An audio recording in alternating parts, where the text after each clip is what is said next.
Video na walang intro kasi nagmamadali tayo. So sa nakaraang video ko may nanghihingi ng build o guide o kung ano man, no. So, ito yung build nung wizard ko dun sa video last war. Nangingi kasi yung guide, mga tatlo. Bawa tayo video.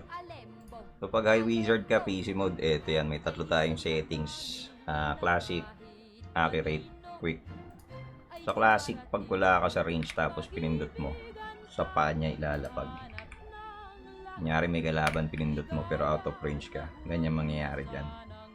Pero pwede mong i-drag. Teka lang Ayun o. Tirinag na ganun o. Pangalawa mong option, accurate. PC mode pa rin. Kung kaibahan nito, pag pinindot mo, ilalabas. Saka may tutok ulit. So, dalawang pindot bale.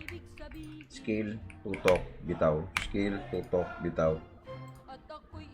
Ito yung panghuli, quick release. Ito medyo masaya to. Kung saan naglalakad, kung nasan yung mouse mo, dun niya ibabato kahit nakatalikod ka. Para kang pro. Susundan niya lang kung nasan yung mouse mo. Pwede mo rin spamin pagka may umahabol sa'yo. Pag nakaharap ka dito, tapos bigla ka nag-teleport, kung nasan yung mouse mo dun, magte-teleport yan. Bago ka maglagay ng stats, pa-blessing ka muna, tapos ayusin muna enchant. Pag naayos na yung dalawang yun, salpak mo na to. Int sinagad ko kasi hindi ako nag-iisip. Pagdating sa dex, basta na 60% ko na yung kailangan, ganyan lang. Feeling ko kailangan ko ng bit, naglagay ako. Yun ang tirat, sinalpak ko na lang sa lock. Di ba kung tama yan? So skills, ito madali lang kung anong kailangan mo. Ini-spam ko yung nature kaya sinagad ko na rin. Tapos ito, storm gas, baka kailangan kasi. Tetra Vortex, ito yung na-buff dito sa High Wizard, kaya masyadong masaya. Quagmire para mabawasan yung stats nila, may bawas din yan. Meron tayong gunbantay na naka-ready para sa mga LP user. Ito mahalaga to, basahin mo to. Katapos mong basahin yun, set mo tong recovery device mo ng 75 siguro, kasi kailangan dun 50 yata. Mas mataas nga sa 50. 5% lang yung difference pero pwede na yan. Pagdating sa auto, ito lang nilagay ko. Tetra sa miniature. Itong element control, ito yung X skill mo. Lagay mo sa hotkey kasi kunyari, alam mo namang ma-freeze ka na o nakita mong may binato sa'yo. Huwag mo nang antayin, pindutin mo. 3 seconds naman duration yan. Ito nakawanan ako para sa curse kasi may global CD. Kailangan mo yan kasi pag tinagdo mo yung miniature, global CD nito 2 seconds. Tapos ipa-partner mo pa dito sa Dreamy Moon. Global CD ulit yan. Ito yung tsura niyan. Ito yung global CD niya. Wala pang 1.5. Wala kang 1 second yata eh. Ito, ganyan dito. Ano, nakatingin ka ba? Tingnan mo tol. Pag hindi ka naka-Dreamy Moon, global CD mo siguro nasa 1.5. Kaya kahit 1 slot yan, salpak mo na. Hindi naman required na mas 16 yan o 15. Masaya global CD. Para mas spam mo tol. Pagdating sa cards, kanya-kanya yan. Pero ito sa akin.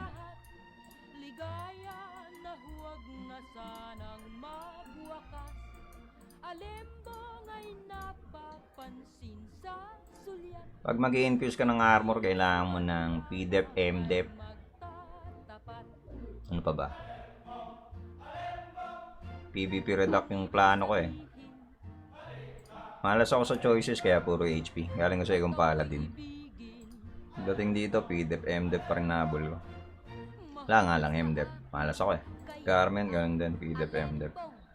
Pagdating sa patos, ganun din. Kaso malas talaga, walang MDEP eh. Pero PDEP, MDEP apple ko dyan. Bahala kayo sa iba. Pagdating sa weapon, ang importante dito, MDEP. Pag sobrang malas mo, gawa mo ng baraan. Huwag mong kalimutang ubusin tong Temple Nightmare kahit Season 1. Baka dyan ka makachamba. Pagka meron kang ignore PDEP, huwag may tapon kasi kunyari magic. Convert mo na lang, may stats converter naman. So ganito siya nag-work. Suot mo yung gusto mong i-convert. Tapos pindutin mo lang. Tapos pipiliin mo lang itong divine armament pagka nakasuot ka. Inubad ko yung iba kasi baka madamay. Ganun siya nag-work eh, o baka tanga lang ako.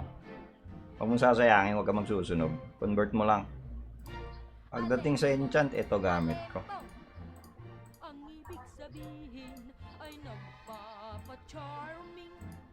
May iba akong wizard na nakikita ang gamit nila magical attack eh. So hindi ko lang kung tamang nag-PvP ako dito. Pagdating naman sa feathers, hindi ako naka-paint. Nilagyan akong justice. Kailangan ko silang PDEP. Pagdating naman sa depth, ito ang setup ko. Pag kulang ka ng P-depth, tapon mo na lang tong dark, salpak mo lahat sa light, tapos gawin mo lang tong nature siguro. Pag di ka naman kulang sa P-depth, bahala sa buhay mo. Pagdating sa pet, ganito setup ko. Mataas masyado yung soy ko kasi galing akong paladin. Pero okay pa rin, nag-yellow kalaban dyan.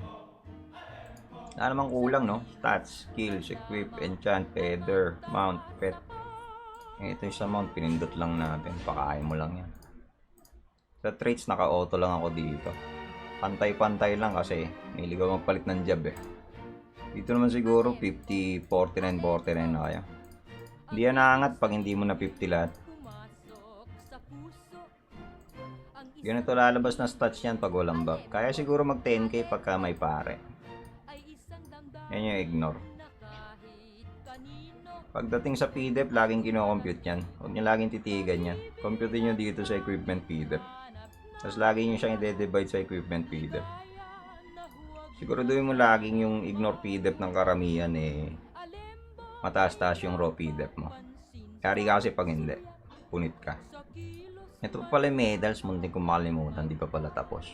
Pero yan lang yun. So yun na yun, nandito kami sa Warpick, pinakadulo ang ni Ruler. So yan yung build na gamit ko dito sa stats na tinatanong nyo. Paiba-iba rin kasi ako kaso nag-balance patch. Galing akong gunslinger, masaya din naman. Kaso abusuin natin yung OP ng pagka-wizard. Yun na yata yun, feeling ko wala naman ako nalimutan. Panoorin nyo na lang yung video pagka gusto yung matuwa. O kung hindi ka man natutuwa, bahala ka na. Yun na yun. Nagtanong kasi si Bangs ng build kay Saya, kaso hindi naman wizard si Saya, gawang ko daw. Bangs, sana makatulong sa ito. GG, ganun na yun. Tanong lang kayo sa comment section pag may nakalimutan ako.